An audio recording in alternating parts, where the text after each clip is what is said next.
May mga hayop na kilala dahil sa kanilang makukulay na anyo tulad ng paboril, habang ang iba naman ay kilala sa kakayahan nilang makibagay sa kanilang kapaligiran gaya nito. Pero mailang nila lang na may kakaibang paraan ng pagtatago. Sa pamamagitan ng pagiging transparent, ginagamit ng ilang uri ng hayop ang kakayahang ito para mas madaling makaiwas sa ibang nilalang at mas maging mahusay sa kanilang pamumuhay. Ang pagiging transparent ng isang organismo ay mahirap isipin pero posible itong mangyari. Patuloy pa rin ang mga siyentipiko sa paghahanap at pag-aaral ng mga kakaibang nilalang na ito. Una ay pag-usapan natin ang glasswing butterfly. Ang kakaibang butterfly na ito ay tinatawag na glasswing butterfly ay karaniwang makikita sa mga lugar sa Central at South America mula Texas hanggang Chile. Kahit malinaw ang pakpak nito, hindi ibig sabihin na mahina ito. Sa katunayan, napakalakas ng maliit na nilalang na ito at kaya nitong magdala ng bigat na maraming beses kesa sa sarili nitong katawan. Kilala rin ang glasswing butterfly sa paglalakbay ng malalayong distansya. Kaya nitong mag-travel ng ilang kilometro bawat araw at umabot sa mataas na bilis habang lumilipad. Tulad ng ibang paru-paro, mahalaga para rito ang pag-iwas sa mga kalaban sa kalikasan. Kaya ginagamit nito ang transparent na pakpak bilang paraan para mas makibagay sa paligid habang lumilipad. Meron din itong espesyal na kakayahan na makakain ng ilang halaman na hindi kayang kainin ng ibang hayop. At narito rin ang European eel. Ang European eel ay isang uri ng igat na maaaring lumaki ng mahigit 1 metro ang haba. Sa paglipas ng panahon, naging mas mahirap makita ang mga ito dahil sa pagbabago ng kapaligiran, ilang natural na hamon at mga gawain ng tao na nakakaapekto sa kanilang tirahan. Sa loob ng maraming taon, kakaunti lamang ang nalalaman tungkol sa mga nilalang na ito dahil kakaiba ang kanilang paglalakbay sa buhay. Nagsisimula sila sa tubig tabang bago pumunta sa karagatan kapag panahon na ng pagpaparami. Dahil dito, nahirapan ang mga mananaliksik na masundan ang buong buhay ng mga European eel. Isa pang nakakagulat na bagay tungkol sa kanila ay habang tumatanda sila, nagbabago ang kanilang kulay at nagiging mas kakaiba ang kanilang anyo. At narito rin ang reticulated glass frog. Ang glass frog ay hindi ganap na transparent, pero isa pa rin ito sa mga hayop na may kakaibang kakayahang makita ang ilang bahagi ng katawan.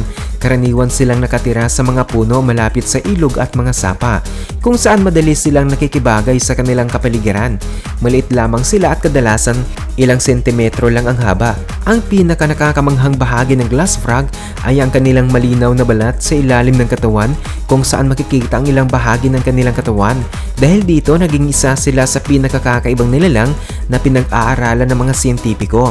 Makikita rin kung gaano nakakamangha ang paraan ng paggana ng katawan ng isang maliit na hayop sa kalikasan. At narito rin ang sea angels. Ang sea angels ay isang uri ng napakaliit na lamang dagat na halos transparent at parang gawa sa malinaw na gel. May ilang species na nakatira sa malamig na bahagi ng karagatan at maaring lumaki ng ilang sentimetro. Kahit maliit ang kanilang katawan, mayroon silang kakaibang paraan ng paghahanap ng pagkain gamit ang kanilang espesyal na bahagi ng katawan. Iba-iba ang paraan nila ng paggalaw at paghahanap ng pagkain depende sa kanilang lugar na tinitirahan. Para makalipat sa tubig, gumagamit sila ng parang pakpak na bahagi ng katawan, kaya tinatawag din silang sea butterflies. Kahit mabagal kumpara sa ibang nilalang sa dagat, nakakamangha pa rin ang kanilang bilis dahil sa napakaliit nilang katawan. At narito rin ang transparent flatfish. Ang transparent flatfish ay parang isang malinaw na laso na lumulutang sa karagatan.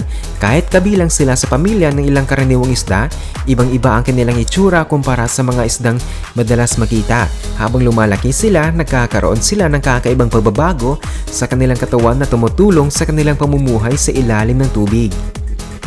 At narito rin ang ghost shrimp. Ang ghost shrimp na kilala rin bilang glass shrimp ay isang uri ng hipon na nabubuhay sa tubig tabang.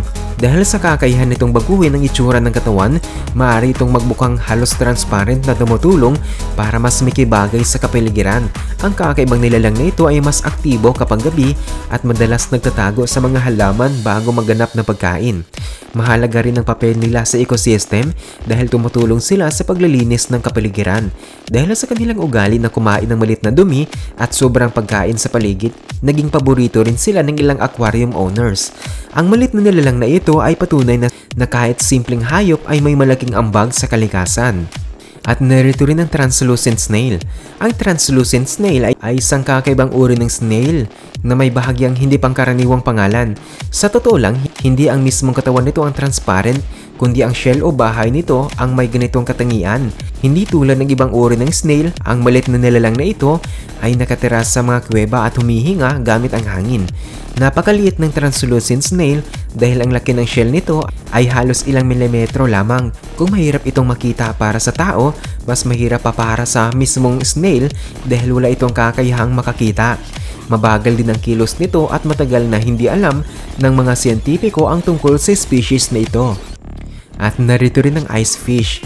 Ang ice fish na tinatawag din minsan na noodle fish ay matatagpuan sa ilang bahagi ng Asia mula Russia hanggang Vietnam. Marami silang kakaibang katangian, isa na rito ang mabilis nilang paglaki at maikling haba ng buhay kumpara sa ibang isda. Halos wala rin silang kaliskis at ang kanilang katawan ay may kakaibang struktura kumpara sa karaniwang isda. Maaari silang lumaki mula sa ilang sentimetro hanggang mahigit 20 cm ang haba. Kahit maliit ang kanilang katawan, mahalaga ang papel nila sa industriya na pangingisda sa ilang bansa dahil ginagamit sila bilang pagkain at ipinapadala rin sa ibang lugar. At narito rin ang transparent surgeonfish. May isang kakaibang larawan ng isda na kumalat online at maraming tao ang nag-isip na hindi ito tunay. Pero matapos itong pag-aralan, napatunayang isa pala itong batang transparent surgeonfish. Habang bata pa, halos transparent ang itsura nito. Pero habang lumalaki ay nababago ang kulay nito at nagiging matingkad na asul. Maaari itong lumaki ng mahigit 20 cm at karaniwang nakikita sa mainit na bahagi ng karagatan. Ang surgeonfish ay kilala sa kanilang kakaibang anyo at paraan ng pamumuhay. Karaniwan silang namumuhay ng mag-isa at nagiging mas aktibo sa pagtatanggol ng kanilang lugar. At narito rin ang Phronima. Ang Phronima ay isang kakaibang nilalang sa malalim na karagatan na parang pinaghalong maliit na hipon at pusit ang itsura. Matatagpuan ito sa iba't ibang karagatan sa mundo maliban sa malamig na bahagi malapit sa mga polar region. Bukod sa kakaibang itsura nito, kapansin-pansin din ang paraan ng pagpaparami nito. May kakaiba itong paraan kung saan gumagamit ito ng ibang maliit na nilalang sa dagat bilang bahagi ng kanilang proseso ng paglalagay ng itlog. Kapag handa na, ang maliit na Phronema ay nananatili ng isang ligtas na lugar habang patuloy na gumagalaw sa tubig ang kanilang piniling tirahan. Dahil dito, nakakakuha ng tuloy-tuloy na daloy ng tubig at sustansya ang mga bagong silang na Phronema.